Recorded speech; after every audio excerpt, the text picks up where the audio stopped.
Leonardo DiCaprio इस movie में बेहतरीन एक्टिंग की वजह से ऑस्कर अवार्ड जीत चुका है। ये मूवी रेवेनेंट 2016 में रिलीज हुई थी। ये 1823 है।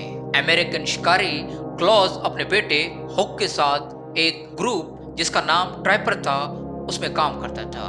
वो लोग जंगल में मुख्तलिफ जंगली जानवरों का शिकार करते और उनकी खालें मार्केट में जाकर फरोख्त करते। ये लोग रोज की बिना पर जंगल में आते, शिकार करते, खाले जमा करने के बाद वापस चले जाते। एक रोज ये लोग रूटीन के मुताबिक जंगल में शिकार करने के लिए आते हैं और अपना शिकार शुरू करते हैं।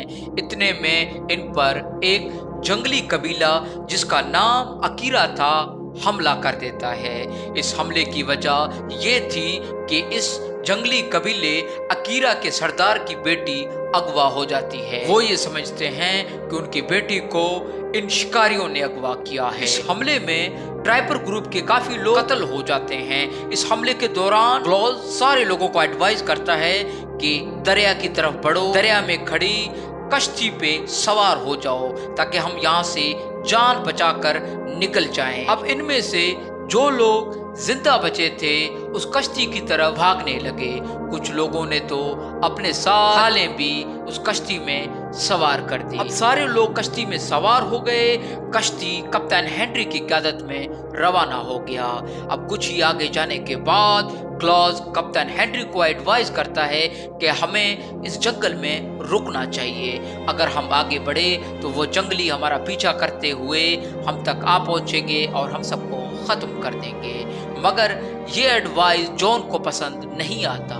जॉन कप्तान हेनरी को कहता है कि हम इस जंगल में नहीं रुकेंगे, क्या पता इस जंगल में ही ये जंगली छुपे हुए हो। और कप्तान क्लॉज की बात मानता है और सबको जंगल में ठहरने को कहता है। अब क्लॉज और उसका बेटा और कप्तान हेनरी के साथ कुछ लोग रुक जाते हैं जंगल में, लेकिन कुछ लोग कप्तान की बात नहीं मानते। वो अपना सफर आगे जारी रखते हैं। कुछ ही आगे जाने के बाद उन पर जंगलियों का हमला हो जाता है और सारे के सारे लोग वहां मारे जाते हैं। अब क्लॉज अपने बेटे और ग्रुप के कुछ लोगों के साथ वहां आराम करता है। अब क्लॉज अपनी बंदूक उठाकर जंगल में शिकार के लिए निकल जाता है।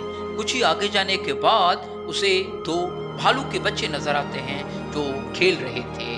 वो उन्हें देख ही रहा था कि भालू की माँ अचानक क्लॉज पर हमला कर देता है। ऐसा हमला जिसके बाद क्लॉज के जिस्म पर हुए बेशुमार जख्म। अब हमले के दौरान ही क्लॉज मरने की एक्टिंग करता है, जिसकी वजह से भालू उसे छोड़कर अपने बच्चों की तरफ चला जाता है। अब क्लॉज के जिस्म में हल्की सी जान बची हुई। क्लॉज एक हाथ से बंदूक ऊपर करता है। इतने में भालू उस पर दूसरे हमले के लिए आ पहुंचता है। क्लॉज उस पर फायर करता है और फायर के बाद भालू उस पर चिपटने लगता है, उसे और मजीद जख्मों से भर देता है। अब भालू की जान में जान नहीं रही। उसके बाद क्लॉज एक खाई में गिर जाता है जिसके ऊपर भालू गिर जाता है। अब क्लॉज की तबीयत बहुत खराब हो चुकी थी। अब वो कुछ बोल भी नहीं पा रहा था। ग्रुप के कप्तान हेनरी और सारे लोग अब परेशान थे क्योंकि इन सबको रास्ता क्लॉज ही दिखा रहा था। अब जॉन नामी एक ग्रुप का फर्द कप्तान हेनरी को कहता है कि इसे यानी क्लॉज को गोली मार दो क्योंकि ये अपनी जख्मों की वजह से काफी दर्द में है। अब कप्तान हेनरी क्लॉज को गोली मारने ही वाला होता है कि अचानक वो अपना हाथ नीचे करता है और सबसे कहने लगता है जो भी क्लॉज के साथ उसके मरने तक रुकेगा मैं उसे $75 दूंगा। इसके बाद क्लॉज का बेटा कप्तान से कहता है कि मैं बगैर किसी लालच के यहाँ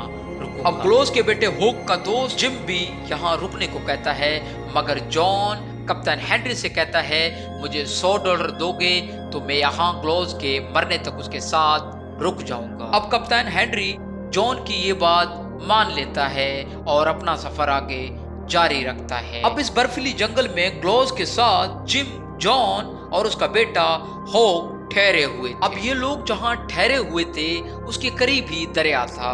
अब जॉन और जिम खाना ढूंढने के लिए दरिया की तरफ चले जाते हैं, मगर जॉन जल्दी वापस आ जाता है और अपने हाथ क्लॉज के चेहरे पर रखकर उसे कत्ल करने की कोशिश करता है। क्लॉज का बेटा हॉक आ जाता है और वो जॉन से लड़ना शुरू कर देता है। जॉन अपनी चाकू निकाल कर हॉक्स को कत्ल कर देता है। ये मनाजर क्लॉज देख रहा था मगर वो मजबूर था, कुछ भी नहीं कर पा रहा था। अब जॉन हॉक्स की लाश छुपा देता है। जिम के आने पर वो उसे झूठ बोल देता है कि कुछ लोग यहाँ से गुजर रहे थे, क्या पता हॉक वहां पर मारा गया या वो लोग हॉक को अपने साथ ले गए हों। अब जॉन जिम को कहता है कि क्लॉज मरने का नाम ही नहीं ले रहा। अब ऐसा करते हैं, इसे दफना देते हैं। दफनाने के बाद ये खुद ही मर जाएगा। अब वो लोग उसके आधे जिस्म को दफनाने के बाद वहां से चले जाते। अकेला था वो, थोड़ी हिम्मत करके रेंगते रेंगते अपने बेटे की लाश के पास आया और अपने बेटे की निशानी अपने गले में डालने के बाद वहां से निकलने का सोचता है। थोड़ी ही देर आगे जाने के बाद अब वो पानी के पास पहुंच जाता है। क्लॉज दरिया के पास पानी पीने लगता है मगर वो सारा पानी उसके गले से नीचे गिर रहा होता है। अब उसे पता था कि उस भालू ने उसके गले को चीर दिया। बारूद की मदद से कुछ आग जलाकर अपने गले पे रख देता है, जिसकी वजह से उसके गले का जख्म थोड़ा बेहतर हो जाता है। इतने में अब जंगली क्लॉज को देख लेते हैं। अब क्लॉज अपनी जान बचाने के लिए दरिया में छलांग लगा देता है। अब कुछ ही टाइम बाद क्लॉज दरिया के किनारे बेहोश पड़ा हुआ है। अब उसे होश आ जाता है। थोड़ा और रेंगने के बाद अब वो देखता है कि एक शख्स एक जानवर को मार के उसका गोश्त खा रहा होता है। क्लॉज आगे बढ़ने के बाद वो शख्स को ये बावर कराता है कि वो उसे कोई नुकसान नहीं पहुंचाएगा बल्कि वो भूखा है। अब वो शख्स जिसका नाम हयूब था, अब हयूब क्लॉज को खाना दे देता है। उसके बाद हयूब क्लॉज से उसके जख्मों की वजह पूछता है तो क्लॉज हयूब को सारी कहानी बता देता है। अब बर्फीली तूफान के साथ रात हो चुकी है मगर क्लॉज बेहोश हो चुका था।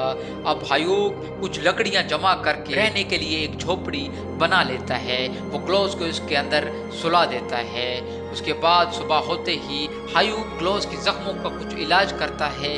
अगले ही दिन जब क्लॉज नींद से उठता है तो देखता है कि हयूब की लाश दरख्त पे लटकी। अब दूसरी तरफ जॉन और जिम कप्तान हेनरी की लोकेशन पर पहुंच जाते हैं और कप्तान को झूठी कहानी बताते हुए कहते हैं कि हम पर हमला हुआ था जिसमें क्लॉज और उसके बेटे हॉक की जान चली। इसके बाद वो कप्तान हेनरी से अपनी रकम $100 वसूल करता है मगर जिम कप्तान से कोई रकम लेने से इनकार। अब इस तरफ क्लॉज कुछ टाइम चलने के बाद छुप के देखते हैं कि कुछ फ्रेंच शिकारी एक लड़की दरख्त के साथ बांधे हुए हैं। ये वो लड़की थी जिसकी वजह से क्लॉज के ग्रुप पर हमला हुआ था।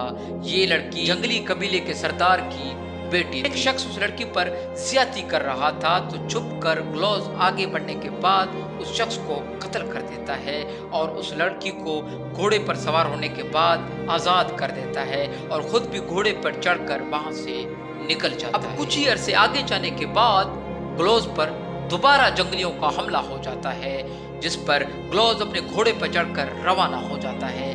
कुछ ही देर आगे जाने के बाद वो देखता है कि आगे एक बहुत बड़ी खाई है और पीछे जंगल। अब क्लॉज कूदने को ज्यादा तरजीह देता है और वो वहां से कूद जाता है जिसमें उसका घोड़ा तो मर जाता है मगर ज्यादा बर्फ होने की वजह से क्लॉज की जान बच जाती है। होश आते ही क्लॉज देखता है कि सर्दी की शिद्दत बहुत ज्यादा बढ़ चुकी है। वो अपने चाकू से घोड़े का पेट चीरता है। आंतरियां बाहर निकालने के बाद वो रात गुजारने के लिए घोड़े के पेट में ही सो जाता है। अब कुछ अरसे बाद क्लॉज आगे बढ़ता है और उसे कप्तान हेनरी मिल जाता है। कप्तान हेनरी को सारी हकीकत बता देता है। लोकेशन पर वापस आने पर जॉन को ढूंढते हैं मगर जॉन कप्तान हेनरी के सारे पैसे लेकर वहां से निकल चुका था। अब कप्तान हेनरी और क्लॉज जॉन को ढूंढने निकल जाते हैं। अलग होने की सूरत जॉन कप्तान हेनरी को कत्ल कर देता है और फायरिंग की आवाज सुनकर क्लॉज वहां पहुंच जाता है मगर वहां जॉन नहीं। अब क्लॉज कप्तान हेनरी की लाश को लकड़ी के सहारे घोड़े पर बिठा देता है और वो खुद लाश बनने की एक्टिंग करते हुए दूसरे घोड़े पर सो जाता है। काफी दूर चलने के बाद जॉन देखता है कि एक घोड़े पर लाश है, दूसरे पे पत्थर। वो फायरिंग करके कप्तान हेनरी की लाश को दोबारा नीचे गिरा देता है। आगे आने पर क्लॉज जॉन पर फेरिंग करता है। अब जख्मी जॉन दरिया की तरफ बढ़ता है, दरिया में गिर जाता। दरिया के दूसरे किनारे पर वो जंगली खड़े हुए थे जो जॉन को पकड़ते हैं और बेदर्दी से कत्ल कर देते हैं, मगर वो ग्लोव के पास आने पर ग्लोव से कुछ नहीं कहते क्योंकि जंगलियों की बेटी को ग्लोव ने ही आजाद करा। अब ग्लोव घर जाने का फैसला करता है। रास्ते में उसे उसकी बीवी की रूह नजर आती है। इतने में इस मूवी का दी एंड हो जाता है। ये मूवी द रेवेनेंट 2016 में रिलीज हुई थी। आपको इसकी एक्सप्लेनेशन कैसी लगी कमेंट में जरूर बताएं। हमारे चैनल को सब्सक्राइब जरूर करें। आपका बहुत बहुत शुक्रिया।